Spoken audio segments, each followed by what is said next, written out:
பொறுத்துக. இண்டிகா எழுதியவர் Megasthenes. Megasthenes எழுதிய நூல் இண்டிகா 3. அர்த்த சாஸ்திரத்தை எழுதியவர் சாணக்கியர், கௌடில்யர், விஷ்ணுகுப்தர் 4. முத்ரா ராட்சசம் எழுதியவர் விசாகதத்தர் 1. புத்த சரிதம் எழுதியவர் அசோகோசர் 2. 3, 4, 1, 2.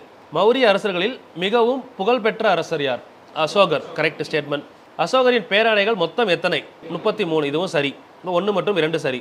வேற என்ன 33 பார்த்துருக்கோம்? அலகாபாத் தூண் கல்வெட்டு உள்ள வரிகள் அதை பக்கத்தில் எழுதிக்கோங்க. அலகாபாத் தூண் கல்வெட்டு கொஸ்டின் வச்சிருந்தீங்கன்னா நோட் பண்ணிக்கோங்க. இதான் கொஸ்டின் முதல்ல வச்சிருக்க சொன்னேன். வச்சிருந்தீங்கன்னா அப்படியே பக்கத்தில் நோட் பண்ணிக்கலாம். 33ன்றது 2 இடத்துல வரும். ஒன்று அலகாபாத் தூண் கல்வெட்டு, இன்னொன்று அசோகர் பேராணை. இந்த அலகாபாத் தூண் கல்வெட்டை பொறித்தவர் யார்? ஹரிசேனர். தென் இதில் பொருந்தாதவற்றை கூறுகன்னு சொல்கிறாங்க. பொருந்தாதவற்றை அப்படின்னா இதில் சேரர்கள் பேரும் இருக்குது, சோழர்கள் பேரும் இருக்குது.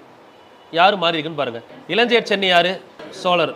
கரிகால் வளவன், கோச்செங்கனான், சோழன். சேரன் மட்டும்தான் செங்குட்டுவன். தப்பு. இது மட்டும் பொருந்தாது. சரிங்களா? அதில் பேர்களில் பொருந்தாது எடுக்கணும். நெக்ஸ்ட்டு பாண்டிய நெடுஞ்செழியன் சேர சோழர் 5 வேலில் கூட்டுப்படையை தலையாலங்கானம் என்ற இடத்தில் தோற்கடித்தார். கரெக்டா? தலையாலங்காலத்து போர் யார்? பாண்டிய நெடுஞ்செழியன். கரெக்ட். இந்த நெடுஞ்செழியன் வேள்வியில் நடத்தியதை கொண்டாட நாணயங்களை வெளியிட்டார். சரியா? தப்பு. வெளியிட்டவர் யார்?